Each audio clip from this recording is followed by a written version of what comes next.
a nosy person. In college / post-college, when I was a single man, and actually probably even as a married man, when I lived in an apartment complex, if I heard a big ruckus in a next door neighbor, or I heard something that just seemed out of place. Like if they had kids and the kids were always making noise, I wouldn't do this. But if I heard something that seemed out of place, I was notorious for sticking my ear up against the wall to see if I could hear what was going on. And then I figured out that actually if you put your ear with a cup against the wall, you can hear even better. But here's the thing, even though I'm nosy, I know a lot of people that are even nosier than me.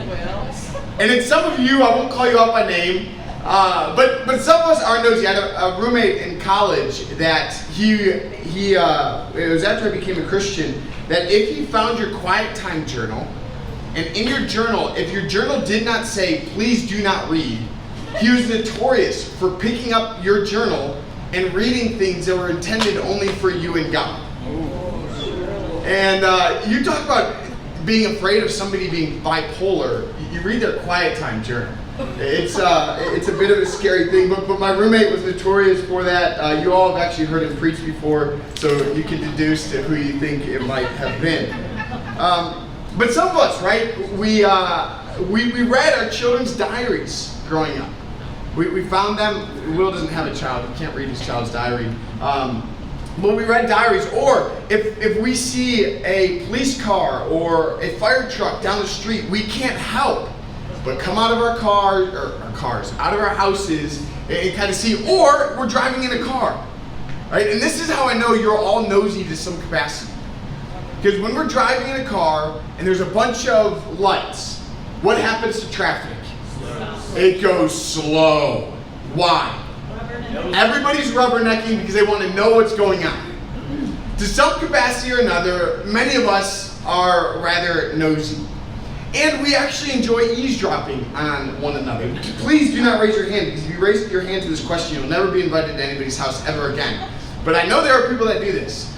There are people that when they go over to somebody's house and they go in the bathroom and they use the person's bathroom, that they start opening drawers and cabinets and medicine things to just figure out what is going on. Some of you are looking at me strange, and I know it's a cover because you do it. But here's the thing, many of us, we're nosy, we're eavesdroppers. We like to be in the know. We want to figure out what's going on, especially if there's a ruckus. It's human nature. It's human nature. Thank you, Miss Donna. Well, this morning, as we continue in the book of Hebrews, we're actually going to eavesdrop on God. And it's actually rather remarkable, the type of language that the author or preacher is going to use. And I'm going to highlight it, but what he's using, it's different than what anybody else uses in our New Testament. Actually, even many times Jesus, which is a bit strange. But so we'll dive in together. Oh, I forgot about my meme. That's me if I owned a robe. Hebrews chapter 1, we're picking it up in verse 4. So he, meaning Jesus, became as much superior to the angels as the name he has inherited is superior to theirs. For which of the angels did God ever say, "You are my son, today I have become your father"? Or again, "I will be his father and he will be my son"? And again, when God brings his firstborn into the world, he says, "Let all God's angels worship him." And speaking of the angels, he says, "He makes his angels spirits and his servants flames of fire." We'll pause right there. What's really interesting about what the author of Hebrews is doing is notice he doesn't say it was once written, or it was spoken through the prophets long ago, or God said through his people, or most of the time, even think about the Sermon on the Mount. In the Sermon on the Mount, Jesus again and again, he says, "It has been written," or "You have heard that it was said to the people long ago." And introducing God's word, they never say God says. Even Paul in his language, he's going to say in the scriptures or through the law and the prophets, or that it was said. But here the authors or the preacher is doing something different. He doesn't say in the scriptures or it was said long ago or you've heard through the prophets the laws. He doesn't. He says God says. And so what we're doing is we're eavesdropping on God's conversation. We're eavesdropping on things that God says, specifically to two different entities. To his son Jesus, and to these divine beings. The Hebrew word is Elohim, or angels. And it's important for us just to pause here for a moment, because as we come to a Christian faith, we recognize that there is a physical seen realm and a supernatural unseen realm. If we believe in Jesus, we believe in other divine beings. You've heard me say that Jesus is the God of gods. When I'm saying that, what I'm saying is Jesus is the divine being over all other divine beings. He is the king of earthly kings, but he's also the Lord of heavenly beings. Are you with me? If you don't believe me, well, you believe in Satan if you believe in Jesus, right? Divine being. We believe in Gabriel or the angel of the Lord in the Old Testament. And so what's going on here, it's almost like the curtain's being pulled back and we're a fly on the wall eavesdropping on God's conversation with his heavenly host, the angels, and his son. Are you with me? It's remarkable. The language that's used, the preacher goes to an extra length, not to say it was written in the scriptures, but this is what God says. Really, really incredible stuff. We're going to be holding up a glass on the wall of the heavenly realms to listen to this conversation between God and Jesus, the Father and Jesus, and the Father and the angels. You with me? Yes. Well, as we dive into this, there's a few things that are worth pointing out about angels. So, up until this point, the scriptures hadn't yet existed.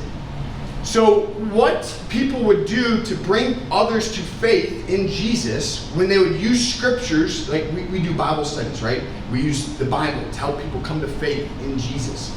Well, what they would have done is they would have used the Old Testament scriptures to help people to see that, oh my gosh, this is about Jesus. And what the author's doing in this dialogue is he's putting angels and Jesus in juxtaposition to one another. He's comparing and contrasting angels. And so they would have been highly familiar with all these different situations that angels were involved with in the Old Testament.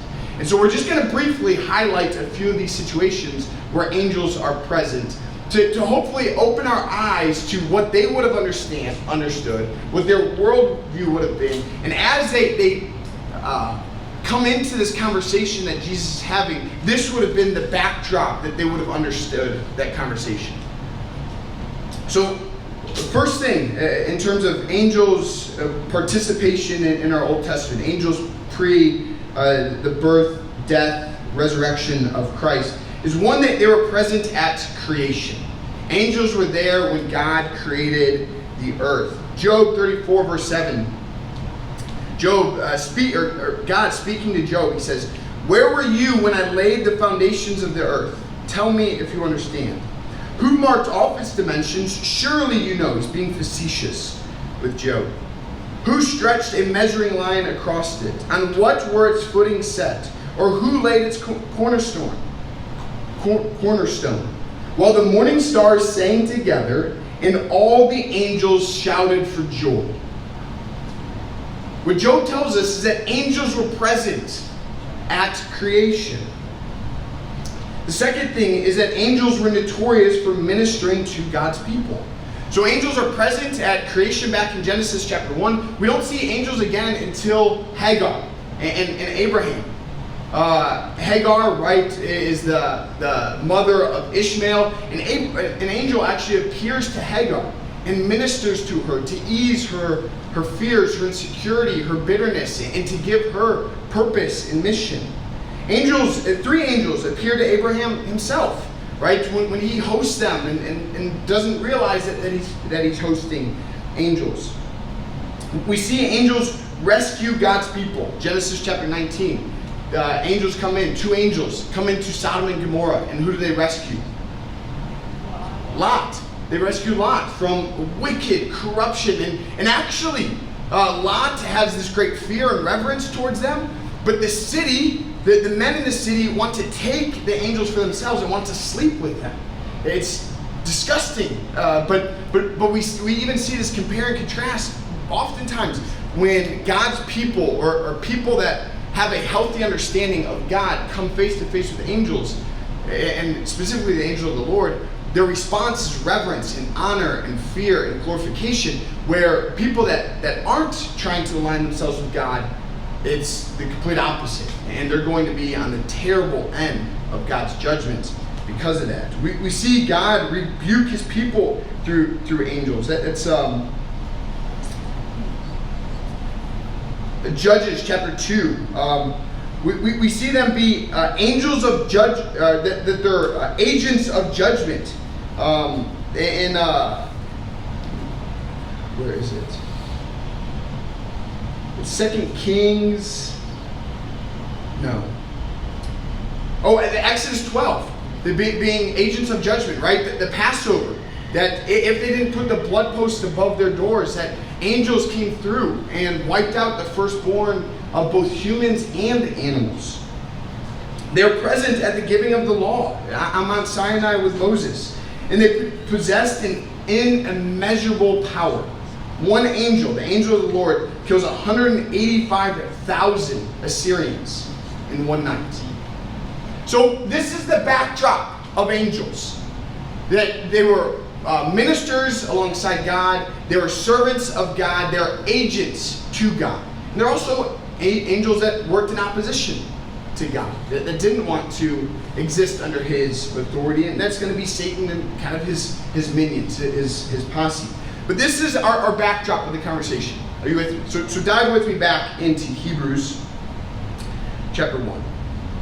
So peering into the heavenly realms, coming into this room where God is having this conversation with his son and angels, and comparing and contrasting these different entities, the son and these heavenly beings.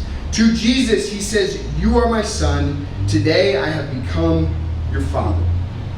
And what he's going to do in this conversation this morning is he's quoting psalms that are Davidic psalms / royal psalms.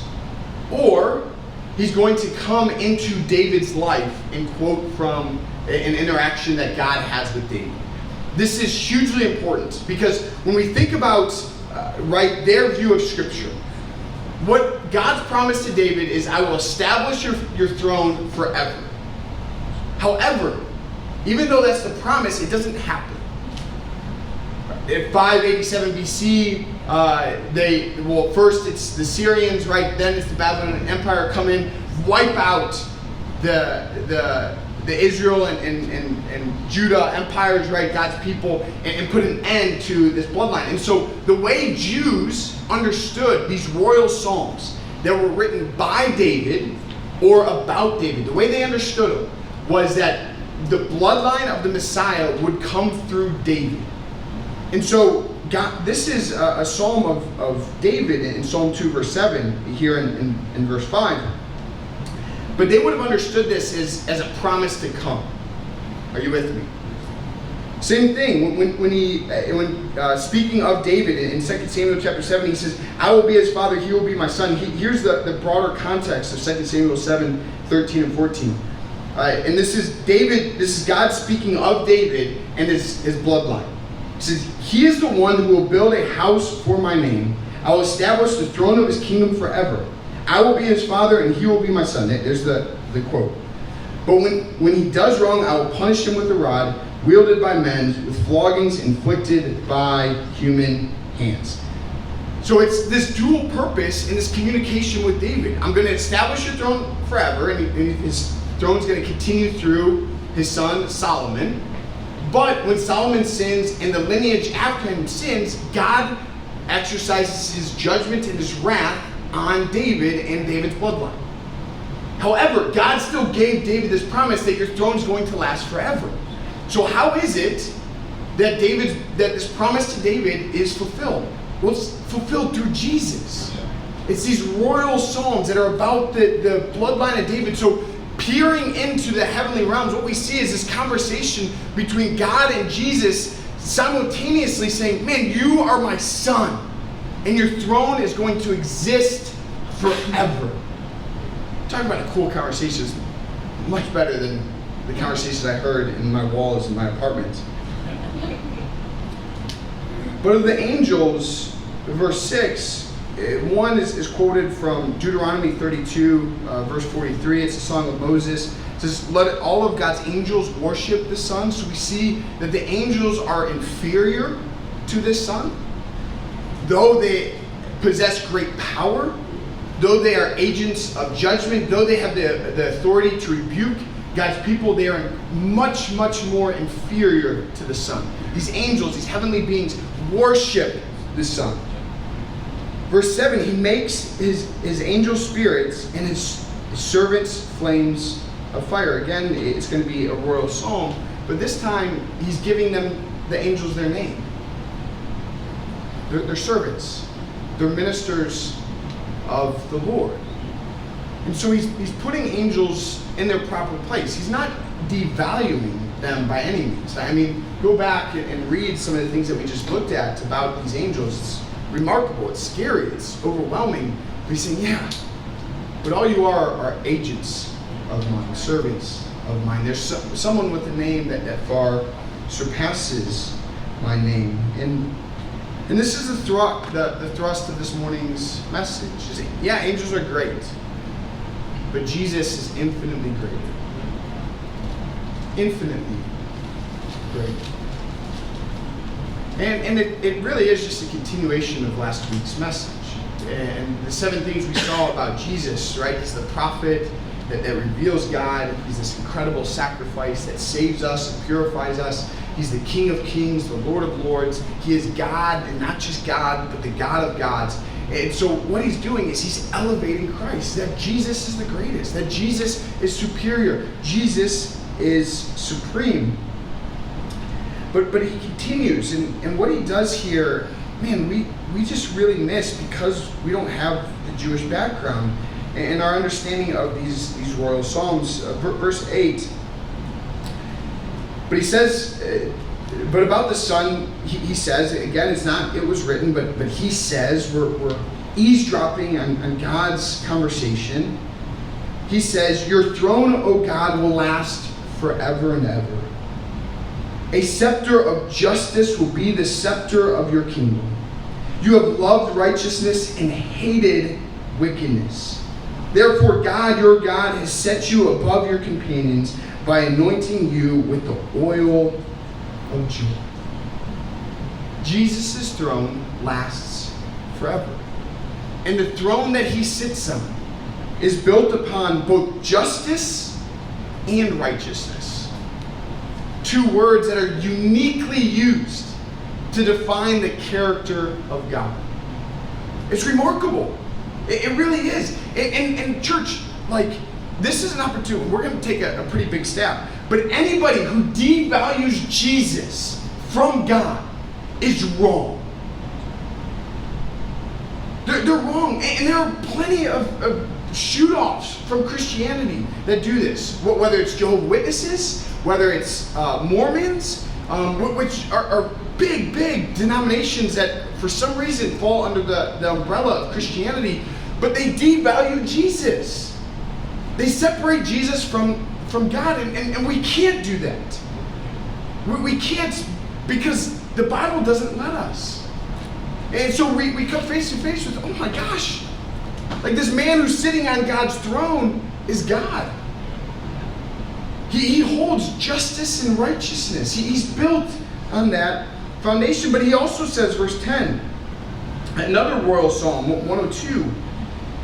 In the beginning, the Lord Lord, you laid the foundations of the earth. This isn't new to us. We talked about this last week. And the heavens are the work of your hands. They will perish, but you, Lord, you Son of Man, you Son of God, you Jesus, you remain. Everything else will wear out like a garment. You will roll them up like a robe. Like a garment, they will be changed. But you are the same today, tomorrow, and forever. Another quote later on in the book of Hebrews. But you remain the same. The Father speaking to Jesus. And your years will never end. The Father is elevating the Son. This is his induction into the seat of judgment, sitting at the right hand of the Father, ruling over all of creation, both the heavens, the unseen realm, and our seen realm, the earth. Jesus, at God's right hand, yes, resurrected, but more than just resurrected, exalted to the right hand of God. Jesus is King of Kings, Lord of Lords, and God of gods.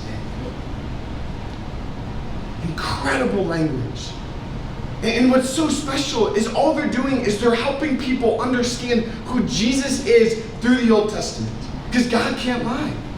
So they're entering into these promises given to David, these great statements made by David in these Psalms, saying Jesus is the fulfillment of all of this. That Jesus, the line of David, is the Messiah and the exalted King. He is far superior than any angels.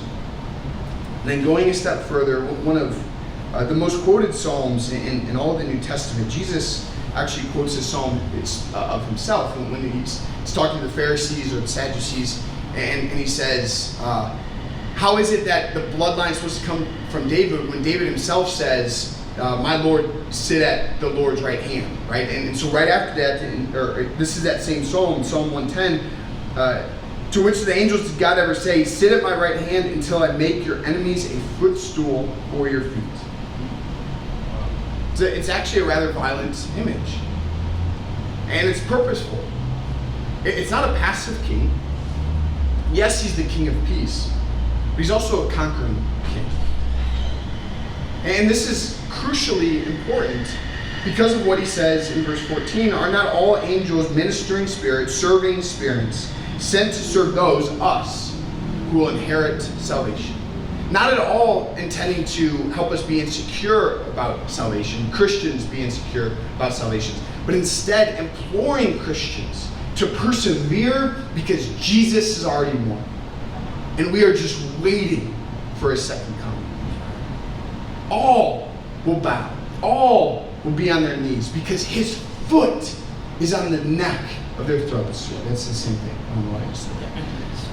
But it's remarkable. He's elevating Jesus. Jesus is far greater than the angels. And we've touched on this. But I want us to think just for a moment, right? Because I highlight these things, but there's something that he's going to address in chapter 2, but I think it's important for us to wrestle with right now, because we come face to face with, all right, Jesus is greater than angels. Jimmy, I still don't understand why that's important, because we really don't hold angels in that high regard. We probably should, but just in our culture, our worldview as Westerners, we just don't. And so it still kind of misses us, right? And it misses me, because even as I read through this, it's like, all right, why on earth are we talking about Jesus being greater than angels? Like, I'm at church, I know that. But I think there's an application here that's crucially important for us. My wife and I, we were watching the Taylor Swift documentary this week or last week. I became a Swiftie in the process. But it is a bit sad.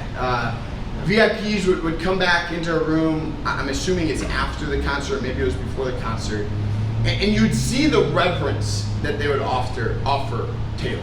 And they'd come back there, some of them were so excited that all they could do is kind of like jump in place, and they wouldn't say anything. It was kind of awkward, and Taylor's like, hi?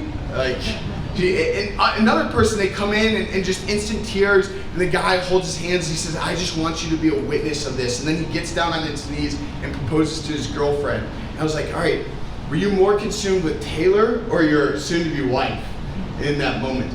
Other people are so overwhelmed with joy and adoration that they're sitting there like weeping and overcome with emotions because, oh my gosh, it's like the pop queen of Gen Zs and millennials. Like it's Taylor, and it's just these moments of great adoration, great fear, great respect, great honor, which is actually very similar to the way Hebrews would have interacted with angels. Hey, go back and look at it. Oftentimes when an angel comes to a Hebrew, they'd fall on their knees and worship, and the angels would have to correct them and say, no, you don't worship me. You worship God. I don't think any of us in here you guys are huge Taylor Swift fans, but I don't imagine either of you would cry. I definitely don't think Will would propose in front of her. That would be a bit awkward. But as I was thinking through this, there are people that all of us greatly respect and admire. That if we had the opportunity to go back and be a fly on the wall, man, it would just speak volumes to us. And I was thinking of different situations. I think some of us, man, it would be spectacular to sit in the war room of Franklin Roosevelt or Winston Churchill. And to hear the conversations, to hear the decisions, to glean things from especially Winston Churchill's leadership. I adore Winston Churchill. I love reading about Winston Churchill. Maybe we would love to observe or follow around Mother Teresa, Martin Luther King Jr., Rosa Parks for weeks or months. To be captivated by their endurance and their faith and their hope and their belief that humanity can be and should be better. Some of us would love to follow David Goggins around or Jocko Willink and be trained by them to get a six-pack and pecs that are out of this world. Others of us would love to be a fly on the wall for the conversations Michael Jordan had with Kobe Bryant.